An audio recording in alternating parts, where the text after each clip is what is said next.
উত্তরের আনাচে কানাচে প্রার্থীদের প্রচার নিয়ে এবারে পথে প্রচারে।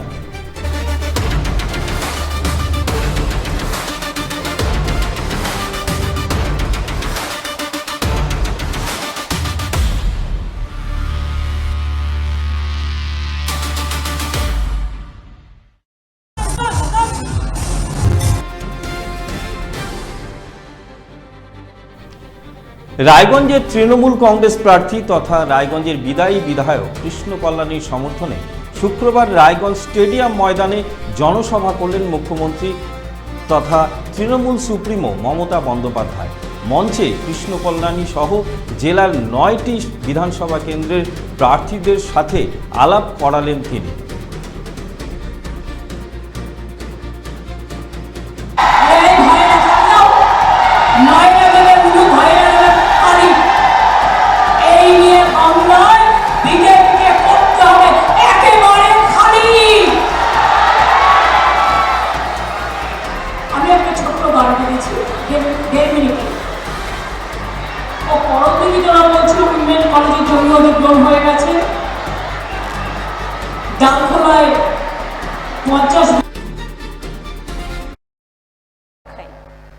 লক্ষ্মীর ভান্ডার শুরু হয়েছিল ৫০০ টাকা দিয়ে, আজ কিন্তু ১৫০০ এবং ১৭০০ টাকা। এটা নয় যে আমি ভোটের পরে করব, ভোটের আগেই বাড়িয়ে দিয়েছি। এবং যারা আবার দরখাস্ত করেছে নতুন করে, কারণ তারা বড় হয় আবার করে, তাদেরটাও প্রসেসে চলছে, হয়ে যাবে। যুবসাথী নতুন করে করেছি, তার কারণ মাধ্যমিক পাশ করার পর ছেলেমেয়েরা যখন কলেজে যায় তাদের একটা হাত খরচ দরকার হয়, কিন্তু অনেক গরিব মধ্যবিত্ত পরিবার আছে, তারা পায় না। এই টাকাটা পেলে তারা একটু ক্যান্টিনে গিয়ে খাবার খেতে পারবে, এই টাকাটা পেলে তারা একটু বাস ভাড়ায় খরচা করতে পারবে। এবং সেই জন্য যারা এখনো পাননি তারাও পেয়ে যাবেন, যারা দরখাস্ত করেছেন, ওটা প্রসেসে আছে, ওগুলো আগেই হয়ে গেছিল। এবং তাদের জন্য জীবিকার সন্ধান আমরাই করে দেবো, নিশ্চিন্তে থাকুন।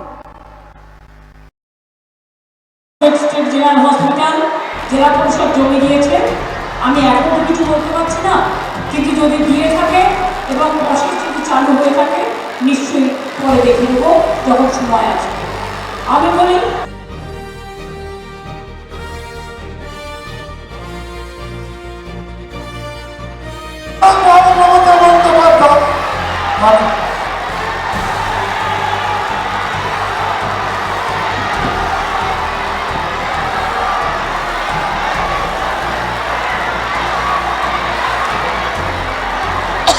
আমি আমার প্রিয় রায়গঞ্জের মাটিতে এসে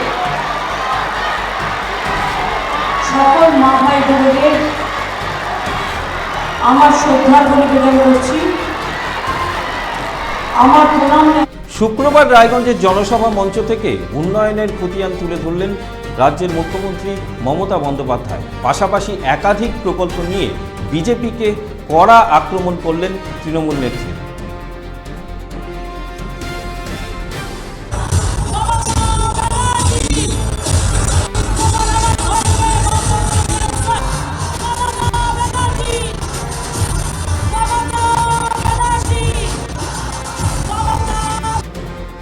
কোটি ২০ লক্ষ বাড়ি আমরা করেছি, কাঁচা বাড়ি পাকা। কেন্দ্রীয় সরকার ১০০ দিনের কাজ বন্ধ করেছে। এই বিজেপি সরকার অত্যাচারী সরকার, দুরাচারী সরকার, লোককে অনাহারে মারার সরকার, দাম বাড়ানোর সরকার, মিথ্যে কথা বলার সরকার, স্বৈরাচারী সরকার, দুর্নীতিবাদ সরকার, ভোট কাটারি সরকার। বাংলাকে করেছে বঞ্চনা, বাংলাকে করেছে লাঞ্ছনা। তা সত্ত্বেও মনে রাখবেন, ১,২০,০০,০০০ কাঁচা বাড়ি আমরা পাকা করেছি, আর আগামী দিন সব কাঁচা বাড়ি পাকা আমরা করে দেব। আমরা বললে আমরা সেটা একটা করি। 1 কোটি লোকের বাড়িতে পানীয় জল পৌঁছেছি আমরা। জল স্বপ্নের টাকা বন্ধ করেছে, নিজের নামে প্রচার করেছে। উনি নাকি করেন, উনি কিচ্ছু করেন না, লবণঙ্ক করেন। আগামী দিন প্রতি বাড়ি বাড়ি পানীয় জলের নলকূপ যাতে আপনারা পান, আপনাদের নলে জল, তার ব্যবস্থা আমরা করব আগামী দিন।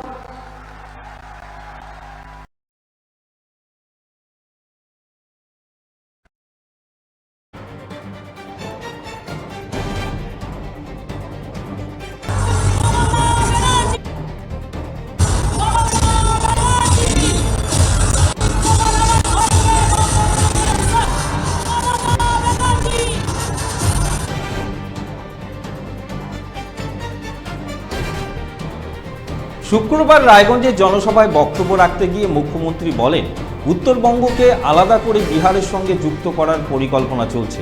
পাশাপাশি ভিন্ন রাজ্য থেকে ভোটার এনে ভোট করানোর চক্রান্ত চলছে। শুক্রবার রায়গঞ্জের সভামঞ্চ থেকে এসআইআর ইস্যুতে কেন্দ্র ও কমিশনকে একযোগে কড়া আক্রমণ করলেন মমতা বন্দ্যোপাধ্যায়।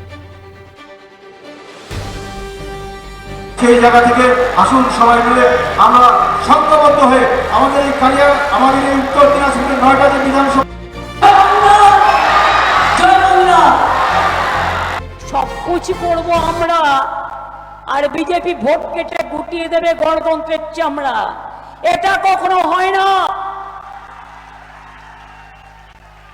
একটা গাছে আম আর আমরা ফলে না। আমরা আমও খাই, আমরাও খাই। আপনি আম আমরা চান না বাবলা কাটার গাছ চান? বিজেপি হচ্ছে বাবলা কাটা, মানুষের নাম ছাটা, আর বড় বড় ভাষণ। সোনার বাংলা কর্মী, মনে রাখুন ওদের প্ল্যান। আপনাদের উত্তর দিনাজপুর, মালদা, মুর্শিদাবাদ, শিলিগুড়ি নিয়ে বিহারের সাথে যুক্ত করে বিহারের 4টে জায়গা নিয়ে এই ডিলিমিটেশন বিল নিয়ে আসছে। বাংলা থেকে আপনাদের সরিয়ে দেওয়ার চক্রান্ত, যাতে আপনারা ভাষায় কথা বলতে না পারেন, মাছ খেতে না পারেন, মাংস খেতে না পারেন। আরে যার যা ইচ্ছে সেটাই খাবে, কে কি পড়বে তার অধিকার। বিজেপি বাংলা থেকে সব সরিয়ে দিয়েছে, দিয়ে মালদায় দাঙ্গা করেছে। কাকে দিয়ে জানেন?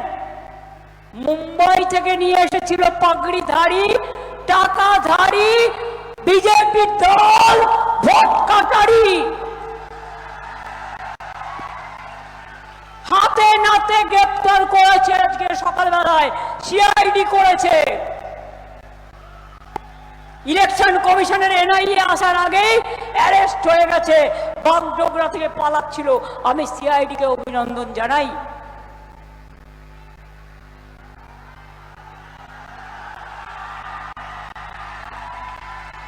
বাংলাকে বদনাম করার চেষ্টা। গুজরাটের একটা মেসেজ আসছে আমার কাছে, সব তো ওদের লোক নয়, আমারও বন্ধু বান্ধব পরিচিত আছে, যে ওখানে বাসে করে ভোটার নিয়ে আসা হচ্ছে। খুব সাবধান আপনাদের এই জেলা, ট্রেনে করে আউটসাইডার নিয়ে আসবে, আর তাদের নাম ঢোকানো হচ্ছে ভোটে। যারা এখানকার নাগরিক, তারা যে ধর্ম, যে বর্ণ, যে ভাষা বা যে স্টেটেরই হোক, তারা এখানকার ভোটার। আমি তাদের কথা বলছি না। যারা এখানকার ভোটার নয়, তাদের জন্য বিজেপি বস্তা বস্তা ফর্ম জমা দিয়েছে। যাদের নাম কেটেছে সেটা এখনো তোলেনি, উকুন পাচ্ছে। দেখে দেখে সংখ্যালঘুবাদ, মা বোনেরা বাদ, শ্রমিক কৃষকবাদ, তপশিলীরা বাদ, রাজবংশীরা বাদ, সবাইকে করছে বরবাদ। আর এখন আবার নতুন করে ফর্ম জমা দিচ্ছে লুকিয়ে লুকিয়ে। বাংলার লোকের ওপর বিশ্বাস নেই, কারণ লড়াই তো হারবে, হেরে বসে আছে।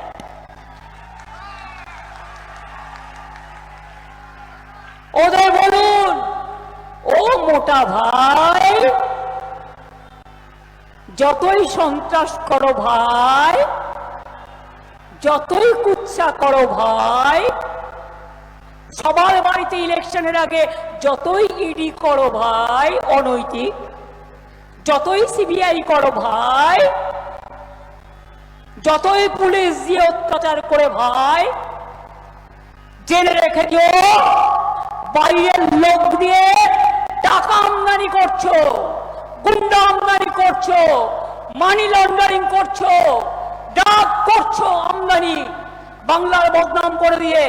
আমার সাথে যারা কাজ করতো, বর্ডার আটকাতো, তাদের সময় সব করতে দিতাম না। তাই তোমরা বদলা নিতে গিয়ে বিজেপি জিতবে না সামনাসামনি, তোমরা তাই পেছন থেকে খেলা করছো, তাই না? লজ্জা করে না? এবার মাহমুদের একটু হবে।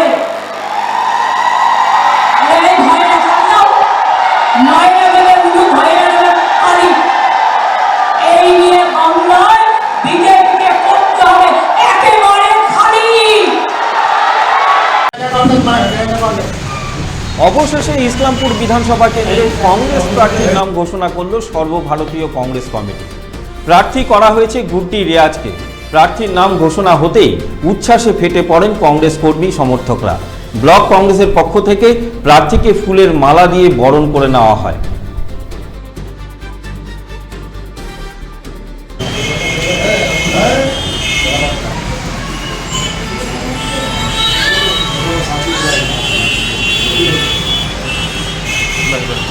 প্রার্থী করা হয়েছে সর্বপ্রথম আমাদের জেলা সভাপতি মহিষের সাহেবকে ও স্টেট প্রেসিডেন্ট শুভঙ্কর সরকার এবং আমাদের ওয়েস্ট বেঙ্গলের ইনচার্জ গুলাম মোহাম্মদ মির স্যারকে অনেক অনেক ধন্যবাদ। আমার উপর আস্থা রাখার জন্য, আমার উপর ভরসা করার জন্য, যে আমাকে কংগ্রেসের ক্যান্ডিডেট বানাইছে তার জন্য অসংখ্য ধন্যবাদ দিচ্ছি। কি মনে হচ্ছে, কি এই প্রার্থী হয়ে কেমন লাগছে বা কি কিভাবে ভোটে প্রচার করবেন, কি প্রতিশ্রুতি রয়েছে আপনার? প্রার্থী হয়ে খুবই ভালো লাগছে। আমার জন্য এটা একটা গর্বের বিষয় যে আমি একটা এখন 25 বছরের একজন যুবতী হয়ে আমি একজন বিধায়কের টিকিটে দাঁড়ালাম। আর যেটা হলো প্রচার, আমাদের এখন তৃণমূল সরকার যে ছিল সে কোনো কিছুই করেনি, সাধারণ মানুষের কোনো একটা উপকারও করেনি, কোনো কাজও করেনি। সেই সাধারণ মানুষের উপকার করার জন্য, কাজ করার জন্য আমি এবার বিধায়কে আসলাম এবং আমি সাধারণ মানুষের প্রতিটা দাবি পূরণ করব। নামবেন এখন দেখুন, আমরা ইসলামপুর যারা কংগ্রেস কর্মী, যারা কর্মী নেতারা কংগ্রেস, যে আমাদের জেলা সভাপতি মহেশ্বর গুপ্ত এবং আমাদের স্টেট প্রেসিডেন্ট শুভঙ্কর সরকার, আমাদের ওয়েস্ট বেঙ্গল ইনচার্জ গুলাম মোহাম্মদ মির এবং উত্তর দিনাজপুর ইনচার্জ শহীদ আওয়াজ শহীদ সাহেব, সবাইকে আমি ধন্যবাদ জানাই।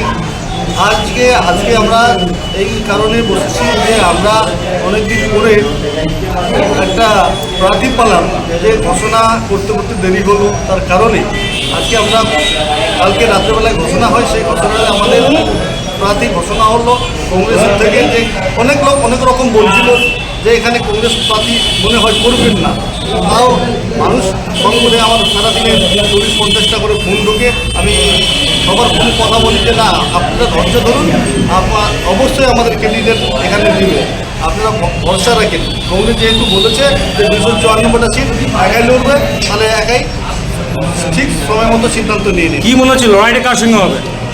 দেখুন, লড়াই এখানে তৃণমূল কোনো ফ্যাক্টর নাই, লড়াই হলে বিজেপি কংগ্রেস, তৃণমূল কোনো ফ্যাক্টর নাই এখানে। আপনি দেখবেন তৃণমূলের যে জেলা সভাপতি রয়েছেন মিস্টার কানাইয়ালাল আগরওয়াল, এবং তিনি একজন এমপিতে দাঁড়াবেন, উনি আবার এমএলএতে দাঁড়াবেন, উনি পৌরসভার চেয়ারম্যান থাকবেন। সব পদের কি লোক ওনাকেই থাকে? সব পদ কি ওনাকেই দেওয়া যাবে? কেন? ইসলামপুরে কি আর যোগ্য নাই? ইসলামপুরে এতগুলো মানুষ রয়েছেন, রাজ্য সরকারের যে রানিং তৃণমূলের পার্টি, তাও সব মানে একজনকে তৃণমূল বানাচ্ছে, একজনকে জেলা সভাপতি বানাবে, একজনকে এমপি বানাবে। আরও এইটা হলো আমাদের যে ইসলামপুর, সেই ইসলামপুর এলাকাটা কি উন্নয়ন করেছে? উনি তো একবার বিধায়কে জিতেছিলেন, আমরাই জিতেছিলাম। কংগ্রেস এবং সিপিএমের জোটে কংগ্রেসের প্রার্থী ছিলেন সিপিএম সমর্থিত, আমরাই জিতেছিলাম, জিতে তৃণমূলে গিয়েছিলেন। কেন, কি কাজ করেছে ইসলামপুরের জন্য? একটা কাজ করেননি। আমরা মানুষকে বলবো, ইসলামপুরের মানুষকে, ইসলামপুরের বিধানসভার মানুষকে, যে আপনারা এবার কংগ্রেসকে প্রার্থী করা হয়েছে। সর্বপ্রথম আমাদের জেলা সভাপতি কংগ্রেসের ইসলামপুর বিধানসভা কেন্দ্র থেকে তার প্রার্থী ঘোষণা হয়েছে। ইতিমধ্যেই সেই প্রার্থীকে নিয়ে কিন্তু উল্লাস ইতিমধ্যেই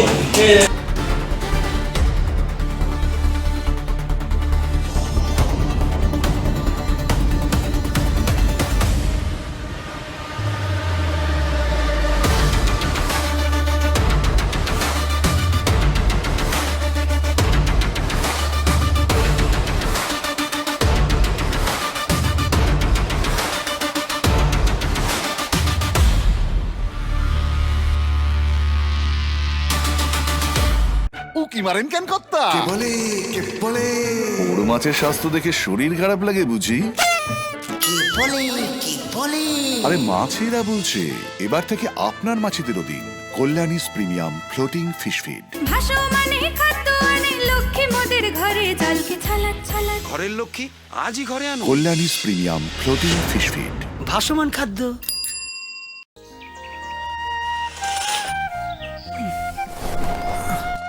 হ্যাঁ রে, তুই নিজেকে কি সুন্দর ফিট রাখিস, তোর বরকে রাখতে পারিস না? তোর দাদা জেনেছে nature pure rice bran oil দিয়ে রান্না করলে শরীর এমনি সুস্থ থাকে। হ্যাঁ সে তো ঠিকই, শরীর চর্চার পাশাপাশি ভালো তেল দিয়ে রান্না করাটাও জরুরি, আর সেই জন্যই আমার একমাত্র choice nature pure rice bran oil. শরীর সুস্থ রাখার জন্য আমার পছন্দের সেরা cooking oil nature pure rice bran oil, সম্পর্কে স্বাদ এনে দেয়। রেডিমেড পোশাকের মনকাড়া কালেকশন নিয়ে এবার হাজির রায়গঞ্জের বসন্ত